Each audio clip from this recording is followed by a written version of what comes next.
is Daniel Olshansky. I'm an intern here on the Android team at Google, and today I'll be talking about some folding animations.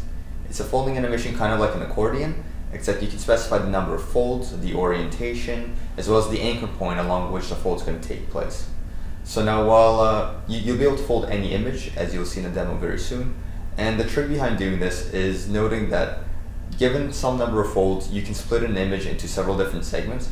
Each of this segment is a rectangle that can then be transformed in various ways using matrix transformations. And then in order to make the fold even more realistic, what I'm going to do is use gradients along with shadow-like effects on alternating folds to actually get that real folding-like effect. In this demo, it's important to know that there's this fold factor that I'm going to be using that varies between 0 and 1. And what's going to happen when something has a fold factor of 0, it means that it's completely unfolded. Whereas when something has a fold factor of 1, it means that it's completely folded to the point where you cannot see it anymore. So that being said, let's jump in straight into the demo. So here we have just an image, and I'm going to start folding it. And as I'm moving my finger, you can see that the image gets folded and then it gets unfolded. This is 4 folds. You can change the anchor point of where it's happening, and once again the same thing applies here. I can change the number of folds to 8 if I want to. And the other thing you're noticing is this kind of sepia effect as I'm animating, and I can turn that off. It's a cool little feature I thought would add a lot to this, which I'll show you how to implement in a second. And the other thing about this is that you can even fold not just a static image, but also a live camera feed if you use something like a texture view. So here we have our camera crew, and folding and unfolding it.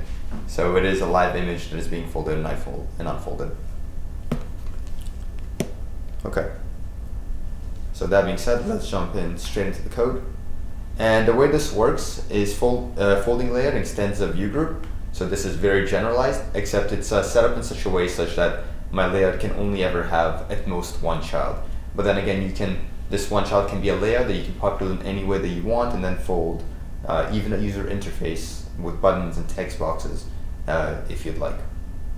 So scrolling down, here I'm doing a lot of checks. So if you're trying to add more than one view, what's going to happen is that I'm actually going to throw an exception, because in this context, that's not something that's being supported.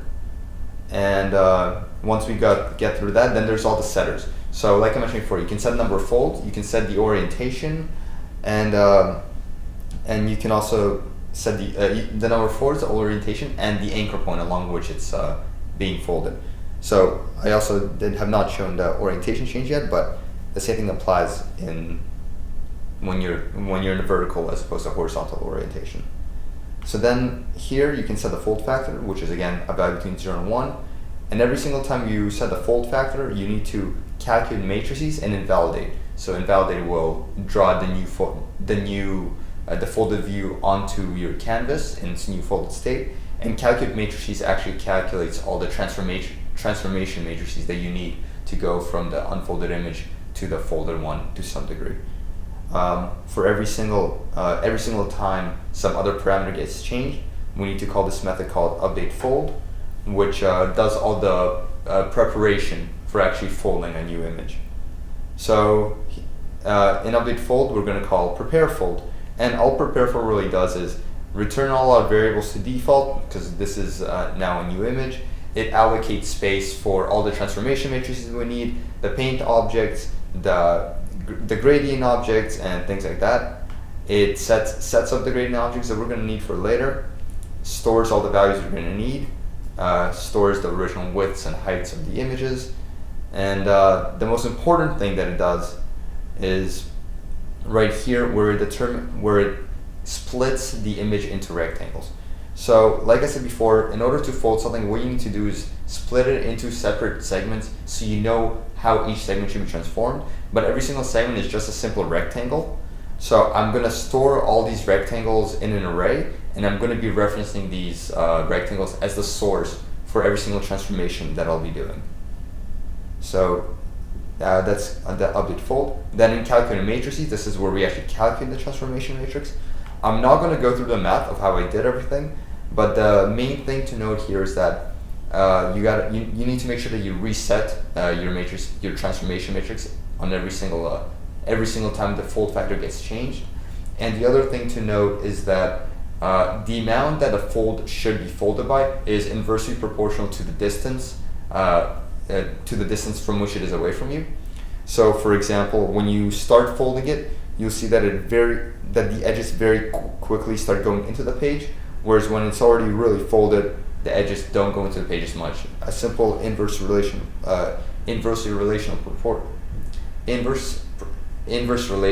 achieves this, and that's how you get the fold.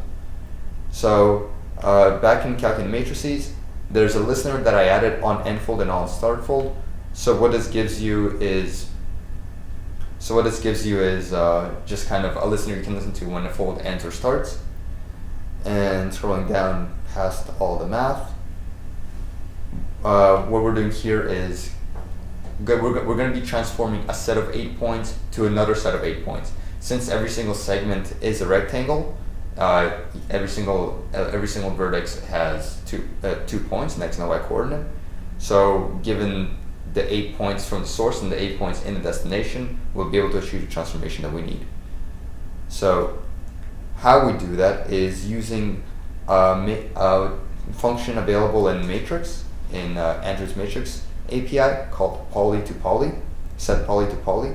And what this does is take an array of source points, an array of destination points, and the number of points you're going to use. So in this case, that'll be 4, and this is limited to 4 at most. And so what all that's going to do is give us a matrix that transforms that original rectangle to this new rectangle. And in order to achieve the animation, the graphical effect here, the destination source has its edges kind of curved in, as opposed to just a rectangle, which is where all the sides are parallel and perpendicular to each other. And scrolling down farther more, the other thing we need to do is scale our gradient. So if you saw in the fold, every other fold has a very solid kind of overlaying black shadow over it, but then every fold in between that just has a small gradient going across it to achieve that more realistic effect. So the alpha value as well as the size and scale for all of these are all calculated here. Then in dispatch draw, there's a couple optimizations that we have. For example, if the fold factor is equal to 0 and it's completely unfolded, no folding needs to happen, so we just draw the original image and call super. In some other cases, like if it's equal to 1, then we don't want to draw anything. And then what we're going to do is loop through all of our folds and just start drawing each and every fold onto our canvas separately. So right here, first what we do is concatenate our canvas. First we need to save the state of our current canvas. Then we concatenate our canvas with the transformation matrix. We need to clip erect because all we really want to transform every single time is one segment at a time. So we clip that rectangle. We transit it appropriately so that it's located in the beginning of the view, because our transformation matrix, if you look at the map later, takes things from the very far left and then puts it in the correct position on the screen. We call super dispatch draw, and since the canvas is clipped, what this is going to do is only draw that clipped section of the canvas that we have specified. Then we transit our canvas back, and then using the same matrix information, we'll also draw the solid shadow as well as the gradient shadow on top of the folds that we've already drawn above. So one of the biggest problems that we actually encountered while working on this is that in Android 4.3, a new bug was introduced where if you call super.dispatch draw multiple times within one call to dispatch draw, it won't actually have the same effect as it does on 4.2 and prior to that. What's going to happen is all the canvas transformations are going to be delayed until the last canvas transformation, and only that last one will actually take effect. This is a bug which a patch will be uploaded for in the future, but in the meantime there's a small workaround that we found which only works for static images, not the live camera feed that you saw earlier.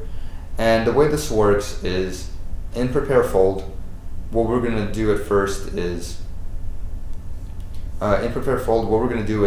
capture the actual bitmap that we can see. So we're just gonna take the child and capture that whole thing in a bitmap.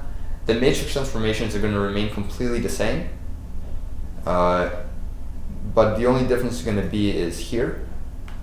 So if it is JBMR2, so Android 4.3, instead of calling super.dispatch draw and then translating canvas itself, all we're gonna do is take our bitmap, specify a source and a destination rectangle within our bitmap, and then use that transformation matrix to draw only that segment from that bitmap onto the screen where we want to. So it'll have the exact same effect on static images, but it will not have the same effect. It will not work for something like a texture view that continuously updates. The last thing that I would just want to show is how we add the sepia effect. So there's a lot of boilerplate code in this file to handle all the touch events, but here in on-fold listener, which is a custom listener that we created, all we're going to be doing is adding a hardware layer on top of our view. And when you set a hardware layer, what you can also do is specify a paint object. So if it is a hardware layer, you can specify a paint object, and that paint object gets applied onto the view that has that layer. And if you look at Sepia Paint, it's a very simple color filter. They use a couple of color matrices with some values, and by overlaying that onto the view, you get the sepia effect as you're folding it, which can be very easily turned on and off by removing the layer off of our view. So that's how you do cool folding animation. Thanks for watching.